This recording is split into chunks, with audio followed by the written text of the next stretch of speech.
Ya, beberapa hari ini ada pernyataan-pernyataan yang secara politis sebetulnya sangat berbahaya.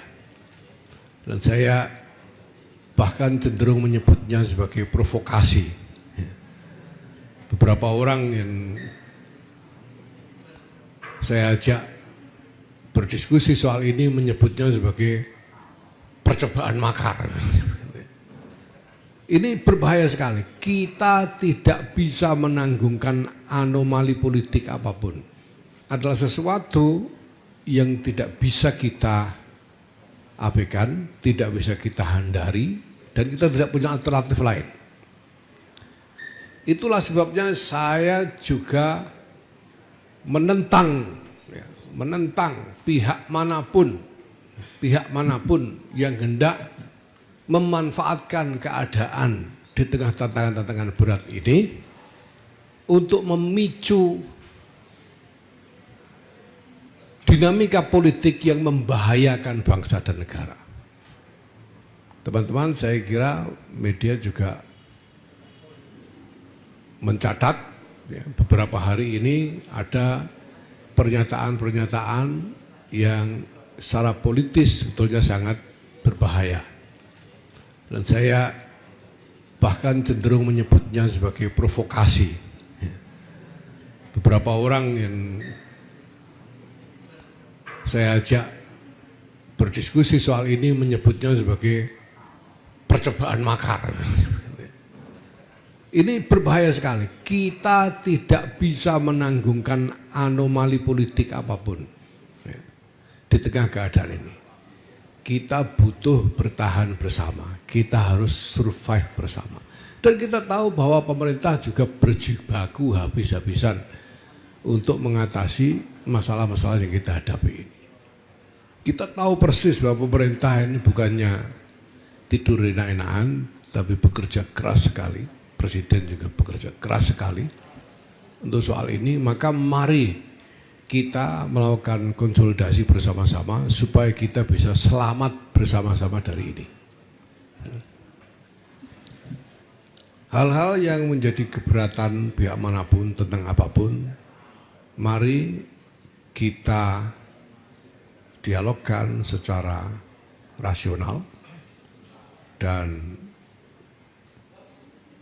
proporsional supaya kita tidak mengalami bencana-bencana yang lebih berat dari apa yang sekarang sedang kita hadapi ini.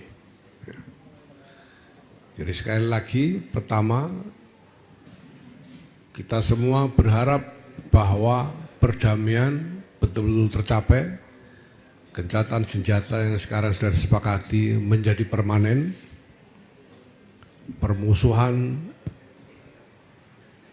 bisa dihentikan dan diredam, bukan hanya di kawasan Timur Tengah saja, karena kita juga menghadapi masalah-masalah kekerasan di berbagai tempat yang lain, di Somalia, di Sudan, di Libya masih, dan juga di Yaman, dan daerah-daerah lain. Tempo hari kita juga mendengar Pakistan menyerang Afghanistan misalnya. Ini semua harus dihentikan.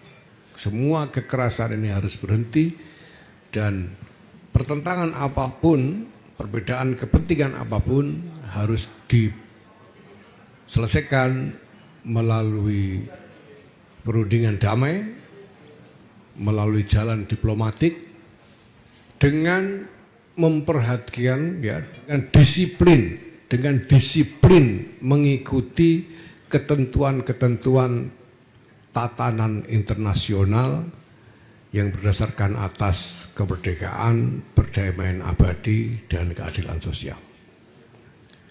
Dunia ini tidak punya alternatif untuk bisa survive bersama-sama kecuali dengan mewujudkan suatu tatanan internasional yang sungguh-sungguh adil dan harmonis yang ditegakkan di atas prinsip penghormatan terhadap kesetaraan hak dan martabat bagi setiap manusia. Dan yang kedua, mari kita hadapi dampak ya, dampak dari perang, dampak dari dinamika internasional yang tidak bisa kita elakkan ini dengan melakukan konsolidasi bersama dari seluruh elemen bangsa, antara rakyat dengan pemerintah, rakyat dengan pemerintah, antara masyarakat dengan negara. Mari kita berkonsolidasi bersama untuk mengupayakan kemaslahatan bersama, ya, supaya kita selamat bersama-sama. Karena tidak mungkin ada yang bisa selamat sendirian. Saya kira demikian pada intinya, teman-teman media. Sekali lagi terima kasih. Wallahul muwaffiq ila aqwamit thoriq. Wassalamualaikum warahmatullahi wabarakatuh. Waalaikumsalam warahmatullahi wabarakatuh. Demikian beberapa hal yang penting yang ingin disampaikan oleh Ketua Umum PBNU. Saatnya teman-teman untuk mungkin mengajukan pertanyaan. Silakan. Ada yang membantu membagikan mic?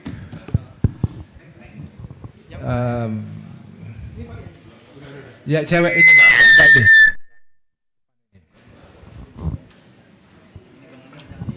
Sebutkan nama dan dari media mana, Mbak? Baik, terima kasih Gus atas waktunya. Perkenalkan, saya Leni dari Tempo. Ada dua hal yang mau ditanyakan Gus, mungkin terkait dengan situasi geopolitik. Yang pertama terkait dengan kita tahu salah satu yang konflik yang memuncak juga antara Israel dengan Lebanon. Terbaru prajurit di Indonesia yang di Lebanon ada yang tewas begitu ya Gus. Lalu di tengah kesepakatan gencatan senjata, Israel kan juga baru saja menyerang kembali Lebanon di tengah kesepakatan gencatan senjata itu, Gus. Pandangan dari PBNU seperti apa? Karena banyak yang menilai sudah saatnya, bahkan mantan Presiden Pak SBY menyarankan untuk mengevakuasi TNI dari wilayah misi perdamaian itu gitu, dari Unifil itu ditarik gitu karena wilayahnya sudah tidak aman. Dari PBNU seperti apa melihatnya? Apakah juga setuju untuk menarik pasukan TNI dari Unifil dari Lebanon gitu ya Gus? Lalu yang kedua terkait dengan sikap pemerintah khususnya Pak Presiden Prabowo menanggapi konflik itu di Iran dan Amerika. Sampai hari ini Pak Presiden dinilai seperti tersandra begitu Gus, dengan keanggotaannya di BOP tidak berani untuk mengutuk Israel gitu. Bahkan setelah PBB mengungkapkan temuan bahwa satu prajurit yang tewas itu disebabkan oleh serangan dari Israel, Pak Presiden sampai hari ini belum memberikan keterangan apapun dan mengutuk secara tegas kepada Israel. Itu PBNU melihatnya seperti apa? Apakah memang melihat Pak Prabowo di sini bermain dua kaki karena tersandra di BOP atau bagaimana? Gitu, terima kasih. Langsung aja, betul. Baik, terima kasih. Pertama soal gencatan senjata yang tidak immediately efektif. Ya. Saya kira bukan hanya soal Israel menyerang Lebanon. Kemarin waktu pertemuan dengan dubes-dubes GCC, mereka juga mengeluh karena setelah diumumkan gencatan senjata itu masih jatuh bom di wilayah mereka misalnya.